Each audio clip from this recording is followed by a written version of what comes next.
Praise the Lord. Jesus is the way and the truth and the life, and no man cometh unto the Father but through him. So I'm here in Wexford Town today in the Bullring, and I just want to do a recap, a summary of events. So for 3 years, I've been preaching in the Bullring. For more actually, but on and off. And so I preached here and Waterford and all over the country, Belfast, Coleraine, Letterkenny, and I've been pretty much all over the country. But specifically in the Bullring, I spent a considerable amount of time here in Wexford. Now, 3 years passed, and I was arrested on one occasion, and it was said that I was making comments of a homosexual nature, something along those lines, by a guard as he arrested me. Because I refused to leave the area after having been there for 3 years preaching and not changing my method of preaching at all. Engaging with the people, asking questions about Christianity, and basically addressing subjects of a modern nature pertaining to the morality within society and the course of society. The changes that have been made in the law that are harmful to the people.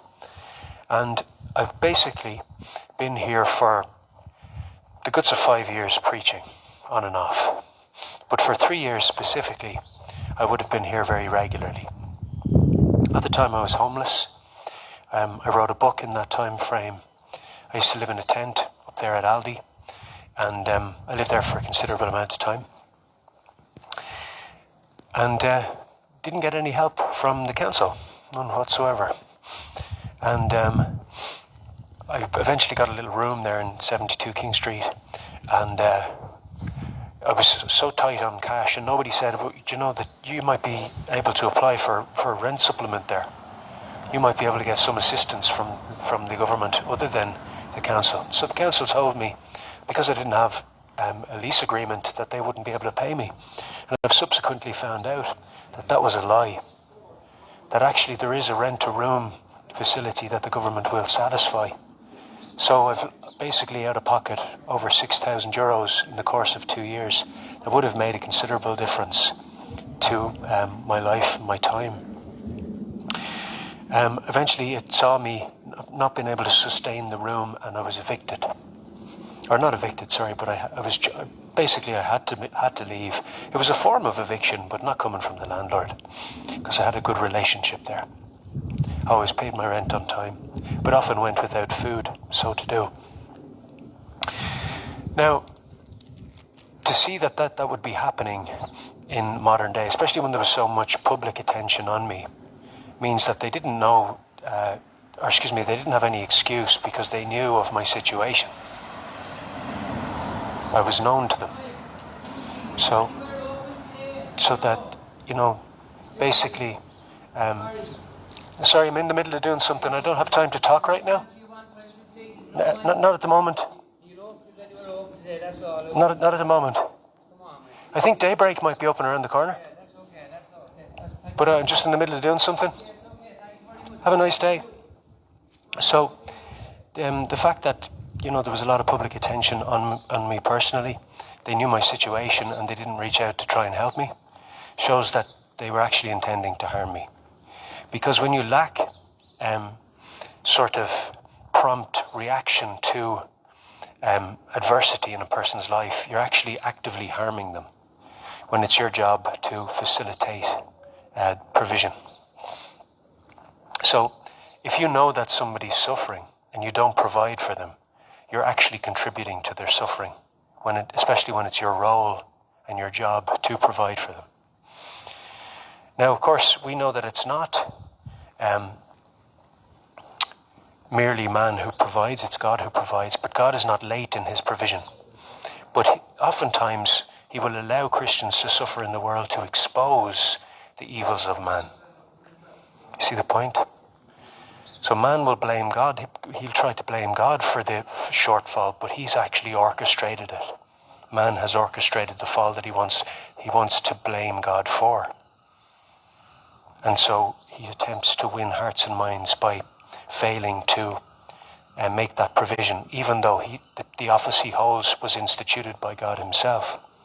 So he brings even more harm upon himself, because now he's sitting in an office instituted by God, basically rendering that office useless in the way of actually helping people in a timely fashion so they avoid harm. So obviously the harm that amounts as a result of man's shortcomings in his lateness in provision is actually his responsibility and his fault. So, man will often take up an office claiming he can do it well, and then he'll blame God for any shortfalls and any shortcomings that are actually his own shortcomings. But that's just to give you a little bit of history on what was going on, the background as to what was going on. They arrested me then, saying that I was talking about things of a homosexual nature, about homosexuality, which I don't know where they got this from. I mean, to suggest that somebody would cease and desist from doing something they were doing for 3 years previously without any problem, having been told on a number of occasions that what you're doing is perfectly lawful, you're perfectly within your rights, then to suddenly come along on the basis of a hearsay complaint, it's just a complaint that was phoned in, and then tell somebody that they must stop, is absolutely outside of any of the powers of An Garda Síochána. An Garda Síochána cannot just tell somebody to cease and desist, carte blanche on the side of the road, on the basis of a hearsay complaint. Simply somebody bringing in a complaint saying, this man said, and then the guard comes along and says, you have to stop talking. Why? And then asks you a question, were you talking about? So he hasn't established anything. He's just come on the basis of somebody phoning in, and now he's trying to stop you doing what you've been doing for 3 years. So I refused, obviously, and they put me in Clover Hill prison. I was in there for 6 days in Clover Hill prison. They eventually released me and claimed that I had reasonable excuse not to do what the guard had asked me to do. The judge said this man had a right to refuse. He had a reasonable excuse not to obey the command of the guard to leave the area. Now consider that for a moment, the implications of that. So this was the footing that I proceeded on, that they can't just, on the basis of a complaint, assume that the complaint is correct. They can't just, on the basis of a complaint, make a decision to ask you to leave an area, to issue a cease and desist, because cease and desist orders can only be ascertained through a court, through due process of law. And this is how we ensure that our rights are protected, by due process. So everybody's held equally before the law and everybody has their day in court, so to speak. Well, in order to summon somebody to a court, there has to have been a crime committed.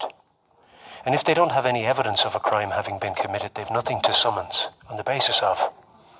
So they can't, on the basis of hearsay alone, summons you to court. That's ridiculous. There has to have been certainty that a crime has been committed. Do you understand the point?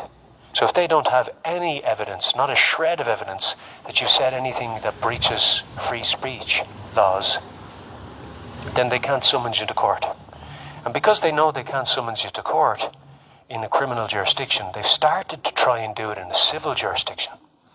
So now they're doing worse crimes by claiming that members of An Garda Síochána have jurisdiction in civil matters. And let me explain this to you. Bear in mind that I spent 6 days in Clover Hill prison, and after that the judge said this man had reasonable excuse not to comply with your order, guard. He's free to go. And no effort was made to compensate me for the 6 days in prison. None. No effort whatsoever. So they can just throw you in prison and the state don't have to compensate you. What kind of country would that be to live in? 6 days in prison, not a shred of an effort to compensate me for the 6 days in Clover Hill, even though the judge said this man had reasonable excuse not to comply with the order of An Garda Síochána to leave the area. Now I ask you, why did I have a right not to comply that day, but on other days I didn't in the eyes of An Garda Síochána? Let me explain. There are legislations, there are sections of the Criminal Justice Act 2006 that state members of An Garda Síochána can issue adult behaviour warnings.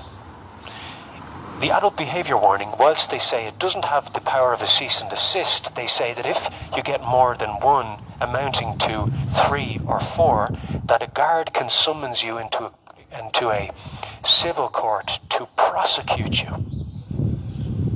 Now, there was recently a court case that stated that a guard can't represent another guard's evidence in a court of law. In other words, if a Garda Johnny accumulates evidence, Garda Timmy can't stand over that evidence in court because he didn't gather the evidence. So he's making assumptions that what Garda Johnny did was good police work in gathering that evidence. He doesn't know that any of that evidence is actually solid, irrefutable evidence, or that any of that evidence is even legitimate evidence. But he's standing over that evidence as though it were solid evidence. That's not allowed in a criminal jurisdiction. They're not allowed to do that in court. One guard can't represent the evidence of another guard. But let me explain how perverse and how unlawful these legislations or these sections of the Criminal Justice Act 2006 actually are. So they come along and they say, Mr. Tallon, we know, I have lots of video evidence. I might do a compilation video later on to show you all my interactions with the guards. So they have this section that states, if you get 4 adult behaviour warnings, a guard can summons you to civil court. Now, it has been for centuries known that guards have no jurisdiction in civil matters. None whatsoever. They simply cannot stand in a civil court, period. They have no power there, no jurisdiction there, and no remit there. So let's see how far wrong Section 115, 117, 113 and 114 have gone in the Criminal Justice Act 2006. They say that a guard can issue an adult behaviour warning on the basis merely of a complaint made. So what's a complaint? A complaint is only hearsay. The guard hears what the person says, and then they say it. Hearsay. Some Johnny McAlpine said. That's hearsay evidence. I want you to understand something, that anything submitted to the court to do with an allegation is considered evidence. Whether or not it's solid, irrefutable evidence, whether or not it can be proven, it's considered evidence. Now, there's a type of evidence called prima facie evidence. Prima facie evidence is evidence that is taken at face value. It is hearsay.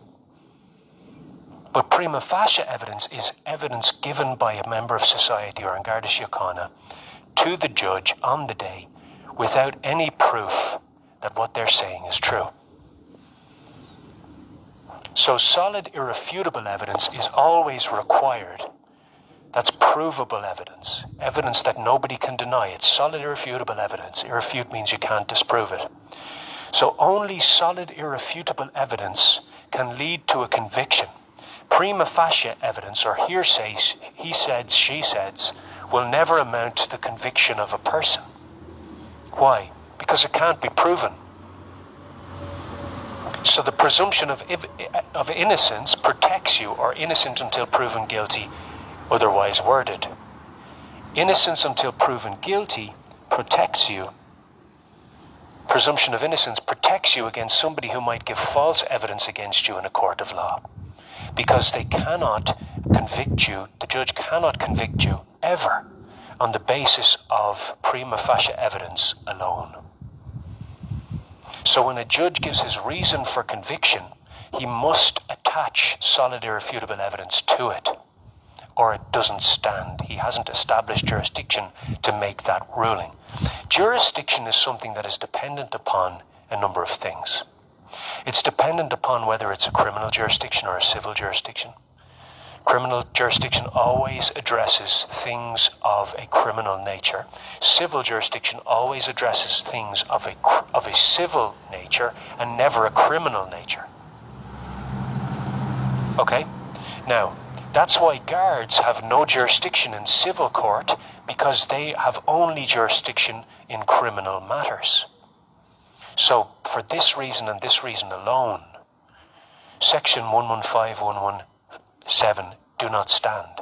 They must be removed by the High Court. Let me continue to explain how perverse this is. If somebody gives evidence against another member of society, they say, Johnny said this. How do they then prove Johnny said that? They don't. But if they say it to a guard, Johnny said this, how does the guard prove Johnny said that? He doesn't.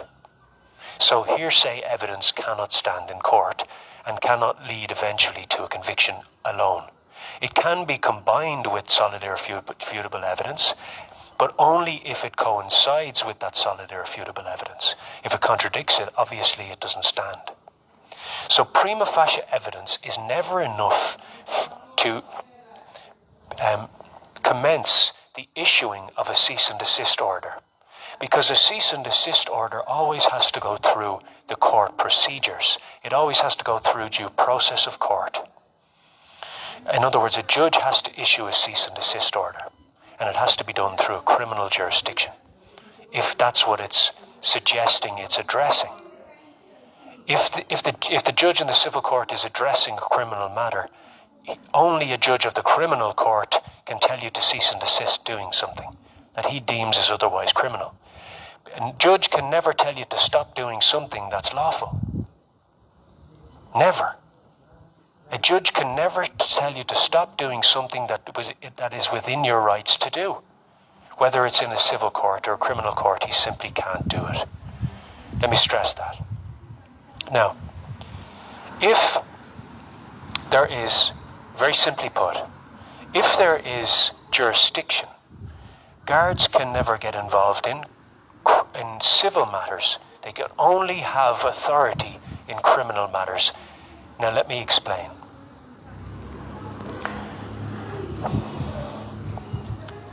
The adult behaviour warning is simply the guard gets a phone call.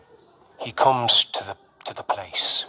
He takes a complaint from said citizen, said civilian. He writes it down on an adult behaviour warning sheet.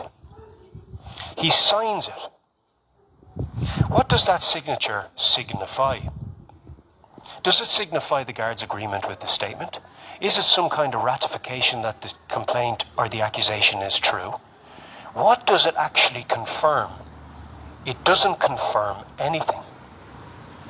The signature of the guard on the adult behaviour warning doesn't confirm that the complaint made about the individual is actually true. It doesn't prove anything. So, it remains merely hearsay. It remains merely what somebody said, and the guard can't prove it one way or the other. He wasn't there. And even if he was there, he still couldn't prove it before a court. Because whether it's a guard or a member of the public saying he said, she said, that alone cannot result in a crime. He said, she said, doesn't result in a conviction. Never. Prima facie evidence alone cannot result in a conviction.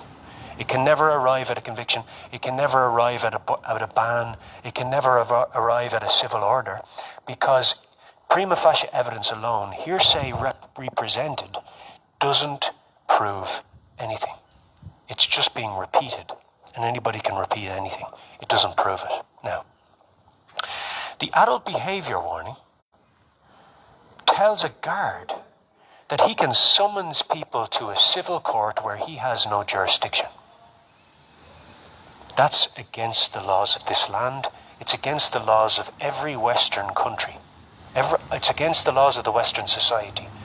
The laws that have existed for thousands of years, centuries and thousands of years. Why? Because it would allow for corrupt guards, corrupt citizens, to make false accusations about anybody. And then the guard would have to assume it's true and tell the person to cease and desist doing something that they've been accused of, even if they haven't done it. Take this very seriously now. This is a very big issue. Now listen, if somebody issues an adult behaviour warning, what is it? Is it a cease and desist? Well, no. But they claim it has the power of a cease and desist. Why?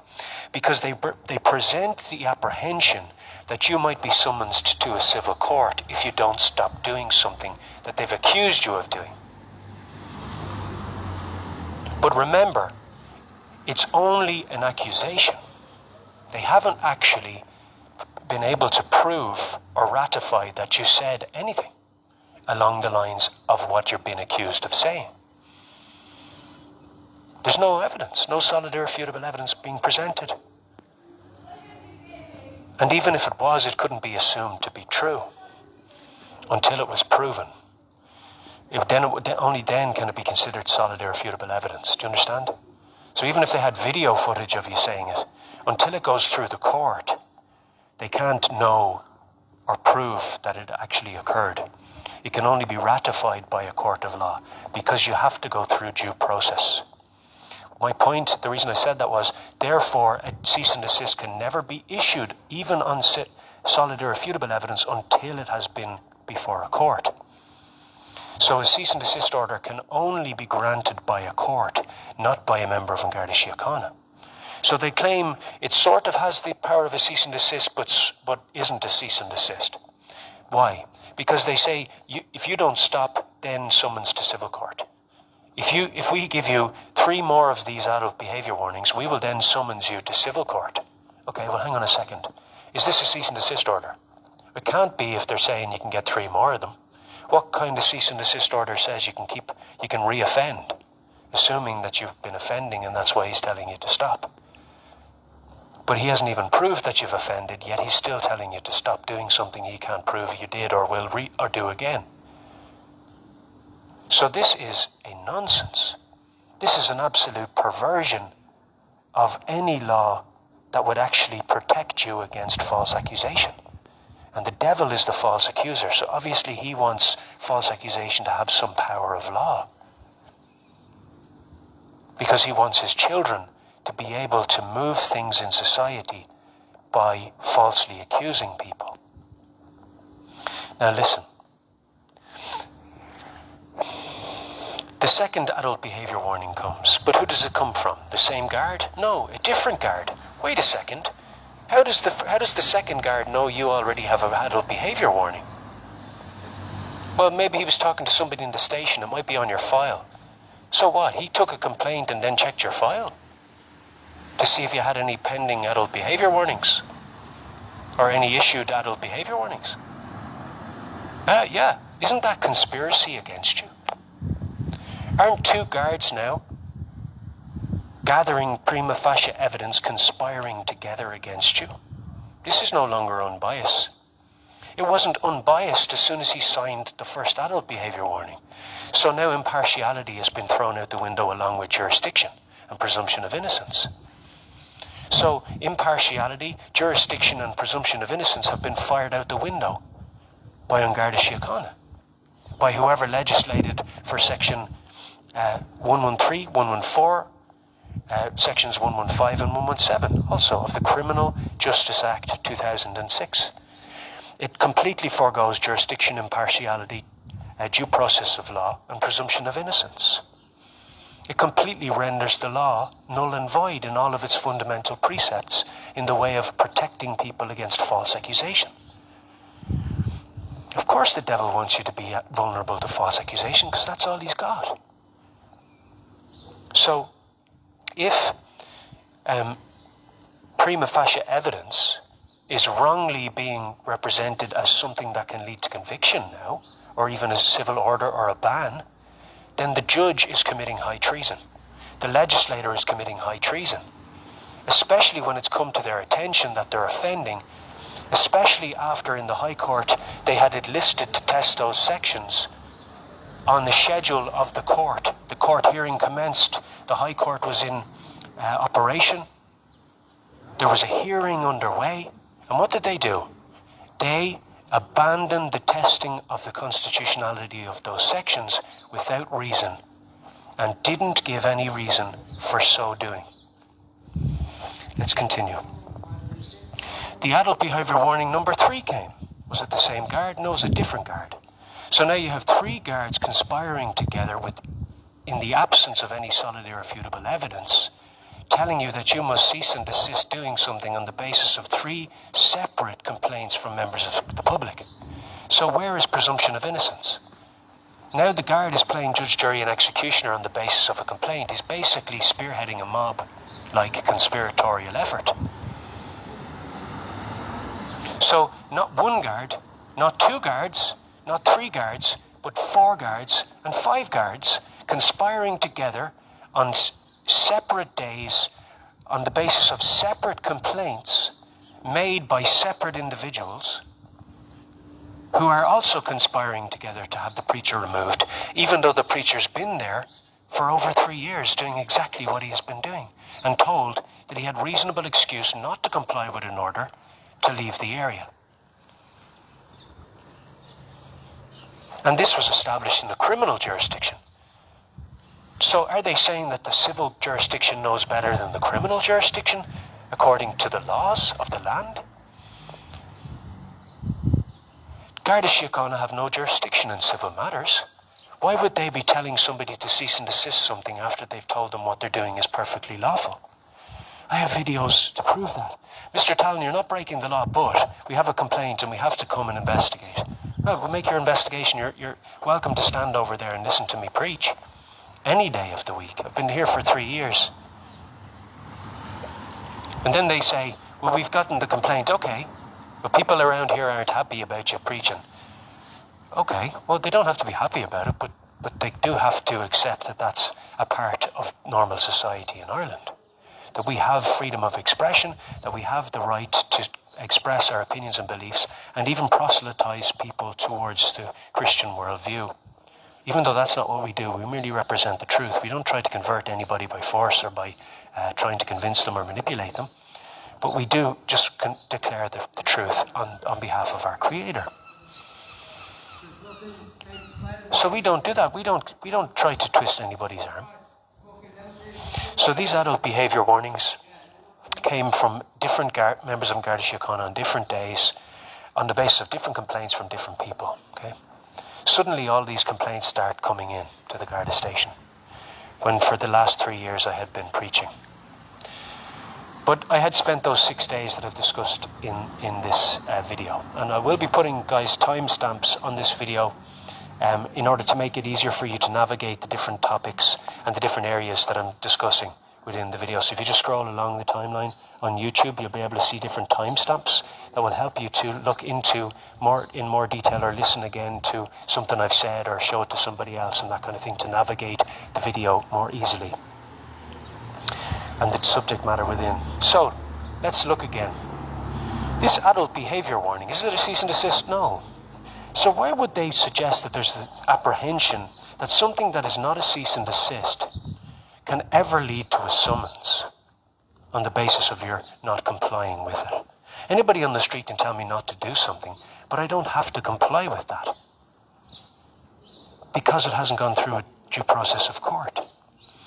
So then that's another reason why it's unlawful, because it denies and forgoes due process of law and everybody been afforded their day in court. Everybody been held equal before the law. So this section, this Criminal Justice Act 2006, is a complete perversion of our laws. Members of Garda Síochána have no jurisdiction in civil matters, ever, period. So the whole thing should fall down on that basis. But more importantly, on that basis, the High Court, who have been notified of the unconstitutional nature of these sections, who submitted that they would test them, they employed a barrister at law so to do, and they failed to carry it out. And all they wrote in their conclusion was, it still remains an open question as to whether 115 and 117 are unconstitutional or not. Why would they leave that on the long finger and accept an appeal in the interim? When they knew if they tested section 115 and 117 of the Criminal Justice Act 2006 and found it unconstitutional, it would automatically quash all the other convictions listed in the court that day for hearing on the same case.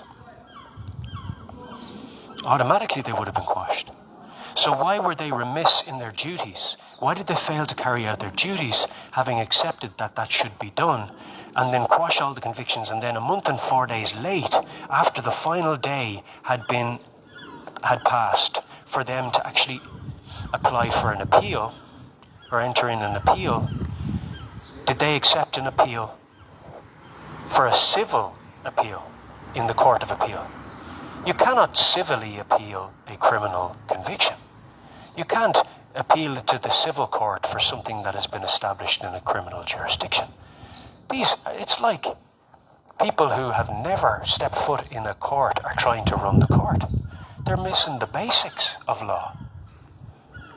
It should be infuriating to anybody who hears it, who is a lawyer or a judge. Yet there's this complacency, this complete apathy and lethargy towards what's happening, this complete indifference. And they're just trying to protect each other and run away now. When the High Court has said we must test the constitutionality of these sections, if the High Court has accepted that they should test the constitutionality of those sections, and the High Court has found that those convictions should be quashed, why would they ever fail to test the constitutionality of those sections, given that they even found the convictions should be quashed? It's completely remiss. And then to accept an appeal, even though they know that the conviction should be quashed, when that is further suggests that they should test the constitutionality of Section 115 and 117 of the Criminal Justice Act 2006, along with their defining sections 113 and 114, because you couldn't comprehensively test 115 and 117 without also testing 113 and 114. So what's going on? They're breaking the law. They're breaking the law hand over fist. The legislator broke the law and incited everybody else involved to break the law. And the legislator has remained anonymous. Why are they protecting this legislator? Does this legislator have any training in the law? Does the legislator have any training in the law? Are they versed in the law at all? Do they have any versing in the law? And if they do, how can they be so ignorant of the basic fundamentals of law? So, since when did politicians who aren't versed in the law allowed to make legislations that extend the remit of the jurisdiction of An Garda Síochána? You can't preserve presumption of innocence, impartiality, jurisdiction and due process of law and allow guards into a civil court to prosecute. You can't do the same. You can't do the two. You simply can't. It's an impossibility. Plus, you can't suggest that somebody should stop doing something you've claimed and declared and stated is lawful, simply on the basis of a complaint that you can't ratify as being truthful. So now you're conspiring with somebody, foregoing presumption of innocence, ratifying prima facie, playing judge, jury and executioner on the side of the street, merely on the basis of an allegation. And this is what this section 113, the definition of an adult behaviour warning, section 114, section 115 and 117 of the Criminal Justice Act 2006, wrongly, unlawfully and treasonously purport to allow An Garda Síochána to do.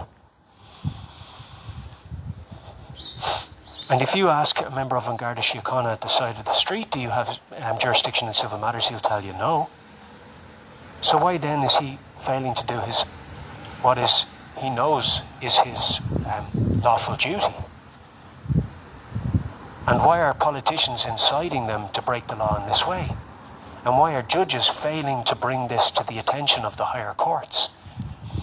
Do you know the excuse a district court judge said? I have to assume that because it's legislated that it's lawful. He absolutely does not. He's entitled, like anybody else, to bring it before a higher court to seek certiorari on the matter, if he finds that it may be unconstitutional or it may offend the extant laws. He's actually obligated to bring it to the attention of a higher court, to bring it to the attention of the administration. You can't just say, well, somebody told me it was lawful. There's more of an obligation on all participants, all members of the organs of state, when they find something unlawful or treasonous or potentially harmful to true social order within the society and to true law and order, they must actually bring it to the attention of the High Court and seek a testing of the constitutionality of it. And if they find it unconstitutional, it has to be removed.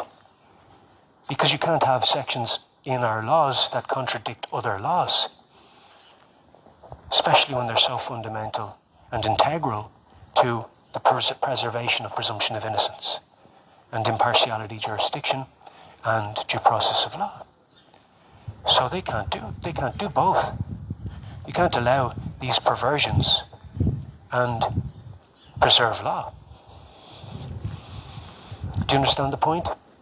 So why did the High Court of Ireland say they would test them and not test them?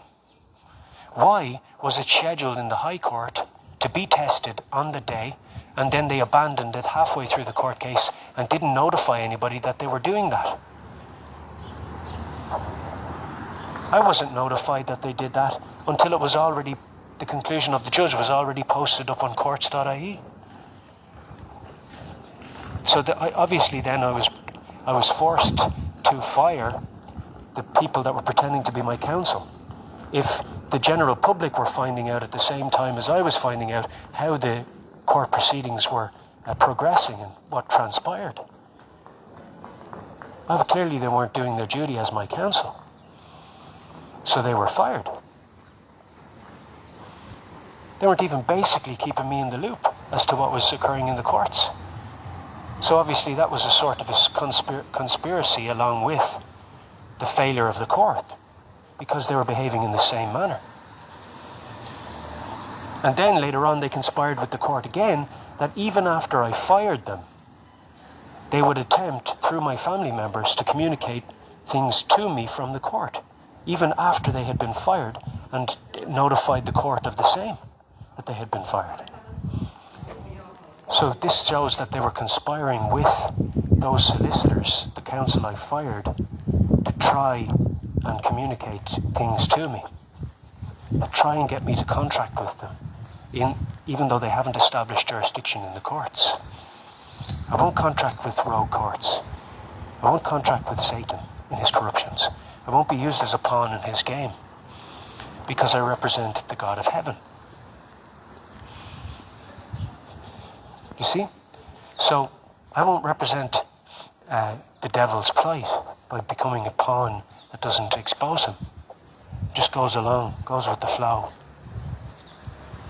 So now they're trying to issue a civil appeal of a criminal case. They're trying to further mock jurisdiction in our country, even at the highest court level. So they must be removed from there. They must be removed out of that place, perverting our system to that extent and degree. And it's not that it hasn't been brought to their attention, it's not that they haven't submitted that those things should be tested. So why the reluctance and failure to do so? Clearly they're out of control. Clearly they're mocking our state, our laws, our country. And they're still getting paid. So, in order for these non-cease and desist orders, adult behaviour warnings, to lead to a summons to civil court, you have to get 4 of them. That requires members of An Garda Síochána to conspire against you, even though they didn't gather any solid irrefutable evidence. They didn't even gather evidence on the same day. And now a superintendent is representing the evidence of 4 different members of An Garda Síochána, even though he can't ratify that it's true. You're not allowed to do that. One guard can't represent the evidence of another guard. That's why if a guard is sick from court, the case is thrown out often. And they use that. They use these things to their advantage. But when it comes to it not being to their advantage, they completely ignore it and do the opposite, breaking the laws. Absolute perversion, absolute criminals. They're basic thugs and thieves wearing the bigwigs in the seats in the courts. Why do I say that? Because it's come to their attention that there's something in legislation that needs testing. They said they tested and then abandoned testing it, but still accepted an appeal a month and 4 days late, though no application for an extension to appeal had been sought. Not only that, but they accepted a civil appeal on a criminal case. They're two different jurisdictions. Here they are continuing to try and blur the lines between civil and criminal. It's absolute folly. It's like they left their heads outside the court and put on a chicken's head before they sat in the seat. Welcome to Chicken Head Court. So, obviously they have to submit to jurisdiction of the court. And of course, it has been observed that it's not men preserving the laws of our land, it is God. Because they've had ample opportunity to try to preserve the laws of our land and failed to do so, accepting appeals a month and 4 days late, submitting that they would test the constitutionality of sections, failing to test the constitutionality of sections, even though it was scheduled for the court hearing that day, and giving no adequate reason or no reason at all as to why they didn't test the sections for their constitutionality. So here we have an appeal, a civil appeal of a criminal court, of a criminal conviction. That's not something that can ever be done. But yet they're attempting to do that at Court of Appeal level. Not High Court level anymore, but Court of Appeal level. They're trying to enter in a civil appeal of a criminal case. Just like at the very start, they were trying to have guards operate in civil jurisdiction. Now they're trying to have courts blur the lines between civil and criminal. And accepting appeals, not just a day late, a month and 4 days late. Even the application for an extension to appeal has a time limit on it. But here they are, without any application for an extension to appeal, entering in a fraudulent and unlawful appeal a month and 4 days late out of jurisdiction. Why? Because they're trying to avoid committing an offence in a criminal court.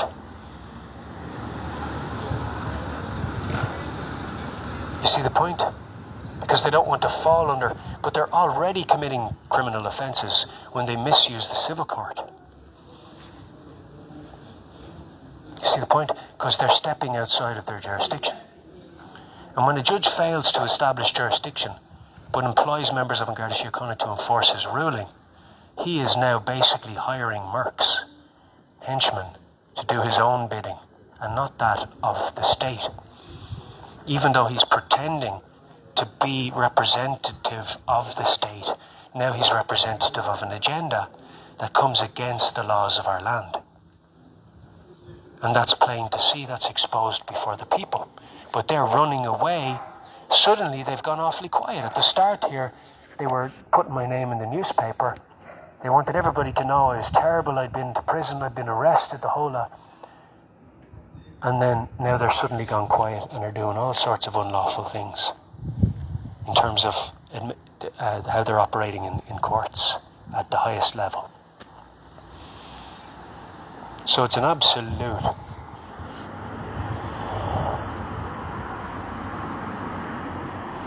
mockery of our systems. An absolute mockery, but God is above it. So we've seen, this is exposed, that it's not them instituting the powers on earth. They can't even carry out proper administration of the organs of state. It's God instituting the powers on the earth. And he's the one we speak to. You see, even though I'm out here speaking to in public, how many people are listening? Not very many. Not very many people are listening at all. But actually what's happening is, I'm speaking to the God of heaven. What should we do? Sit down in the middle of a town that has clearly been taken over mostly by Satan and his demons? Do we sit in that town pleading with the people to hold the courts accountable? Not at all. Not at all. That would be a futile and fruitless endeavour. We appeal to the God of heaven because he's the good God. He's the ordered God.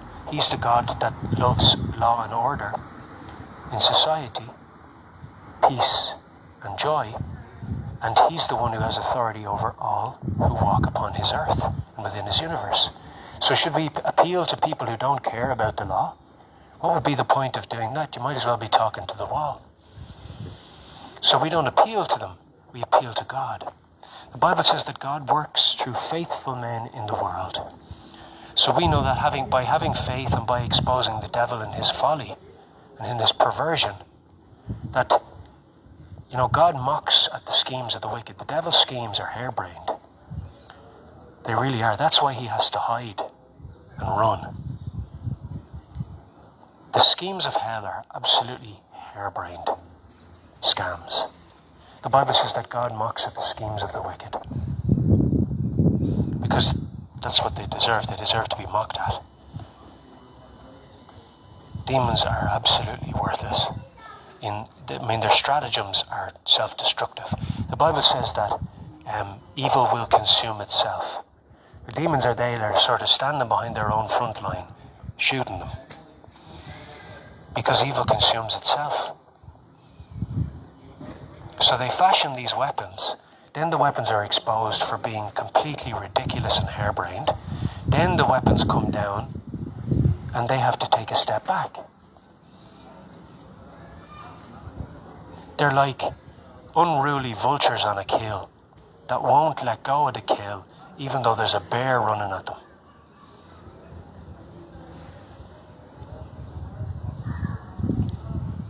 They just right up until the last minute, until the bear gets there, they'll hold on to the kill.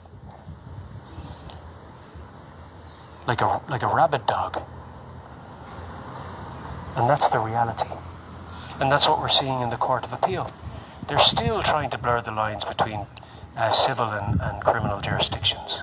How can you have, in the Court of Appeal, the highest court in our state, second to the Supreme Court, how can you have a civil appeal of a criminal conviction?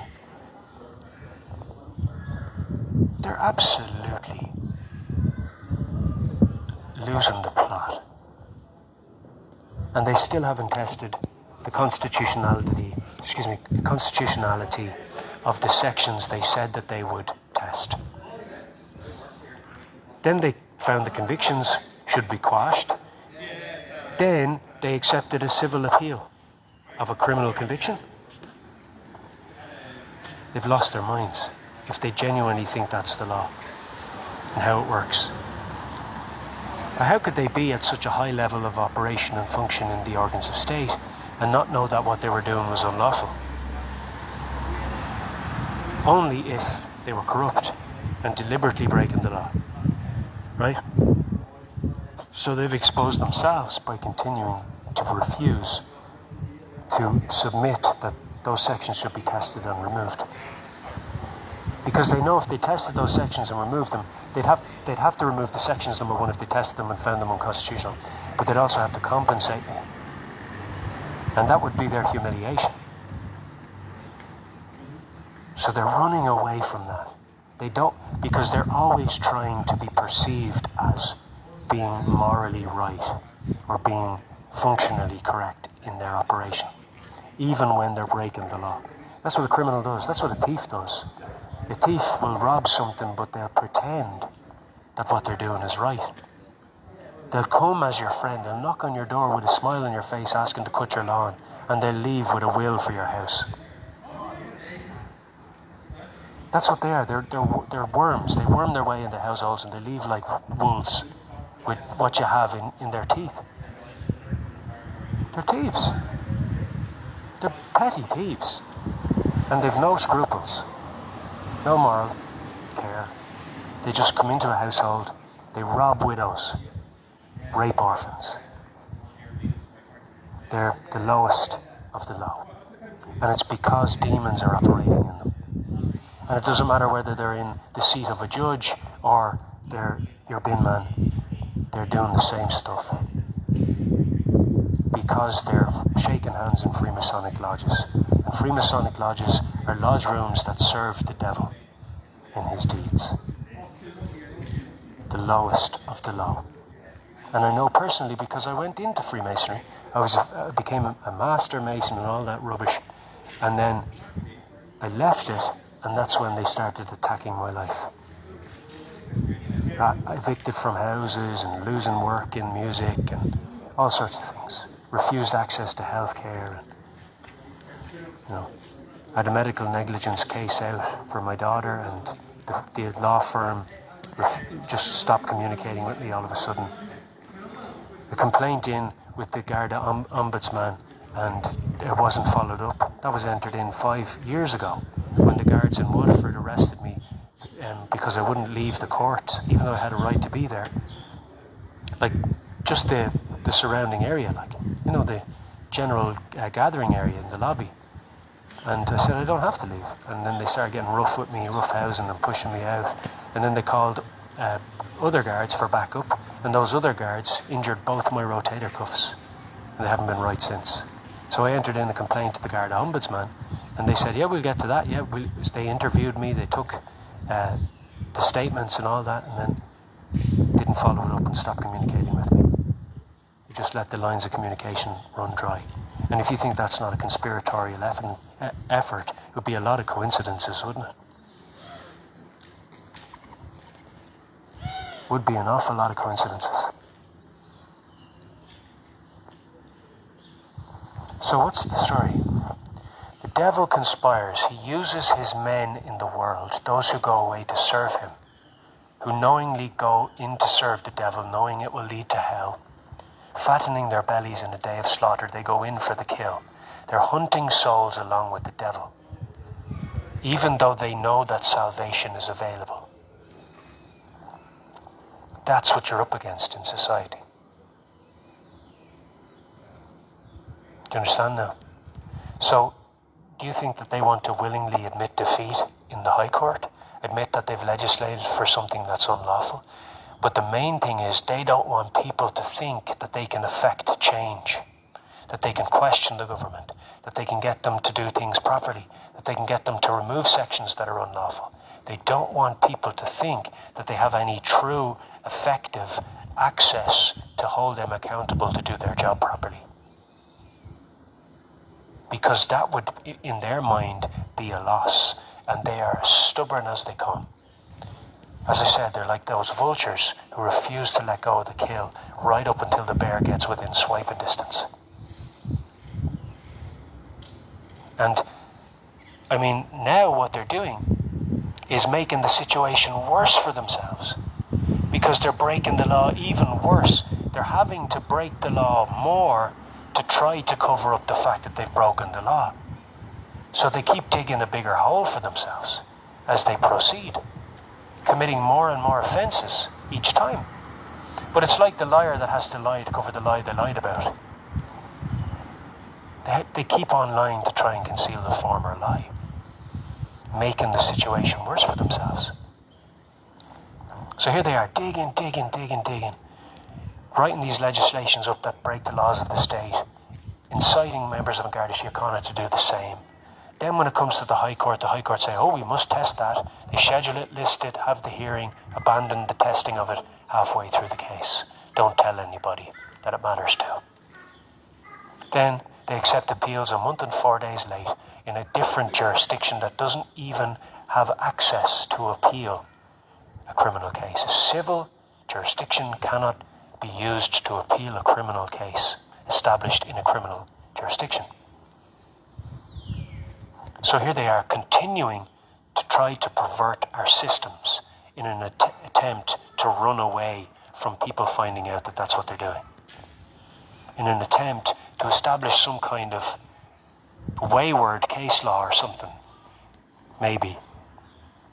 They're continuing to attempt to lead this thing to the Court of Appeal and to seek higher court testing to overthrow the quashing of the convictions that they firstly wrongly accused me of, without any solid irrefutable evidence, in a civil court.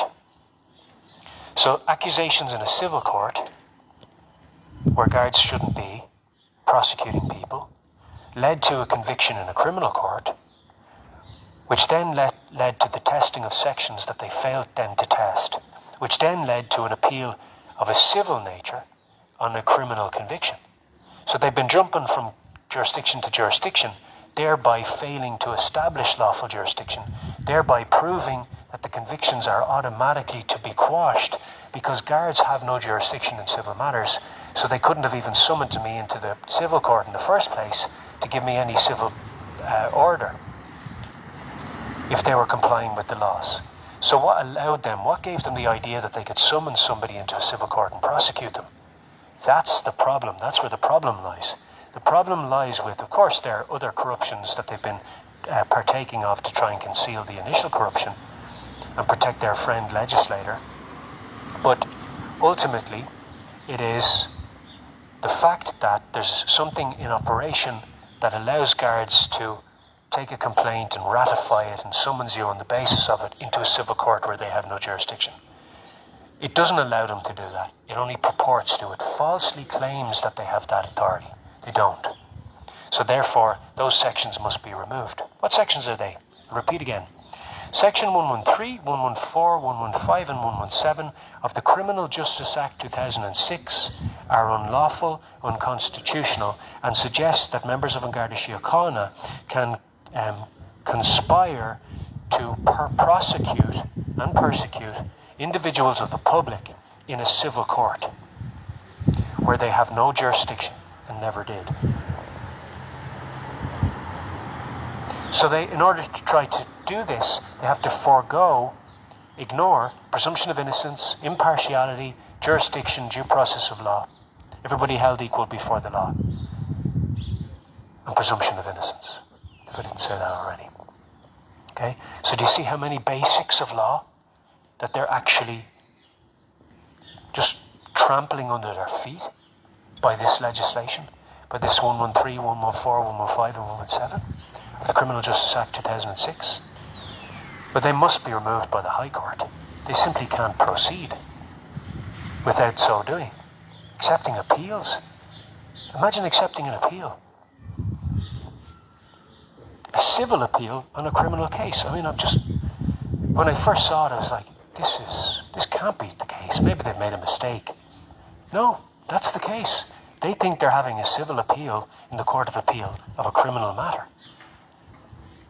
That's how la-la this place has gone. So do we then try and have a conversation with people who are behaving in such a la-la manner?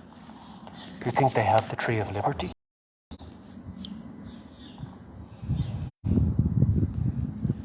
When they're coming against the rights of people, freedoms of expression, when they're completely denying our laws, perverting them, failing to operate in their office properly, do they think they have the tree of liberty?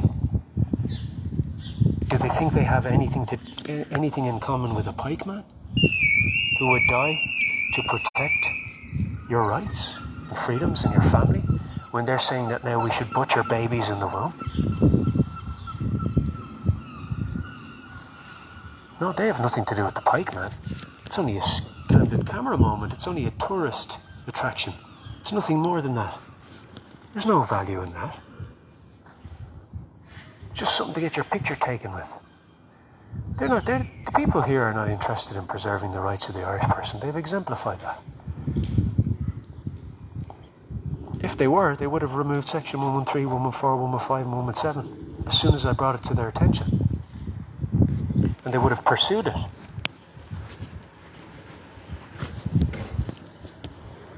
So clearly they're acting criminally, in conspiracy, conspiratorially. That is my truest belief, that they're acting conspiratorially, all having memberships, all or many having memberships with Freemasonic lodges and Eastern Star lodges, witches and wizards, trying to come against the man of God who's exposing the corruption. There's nothing more than that happening. So the Bible says, have nothing to do with the unfruitful works of darkness, but rather expose them. But that's what I'm here to do today, expose the unfruitful works of darkness, and I'll finish by preaching the gospel. The Bible says in Romans 10:9, if you confess with your mouth that Jesus is Lord and believe in your heart that God raised him from the dead, you'll be saved. For it is with the heart that one believes and is justified, and it is with the mouth that one confesses and is saved. Blessings in Jesus' name. Amen.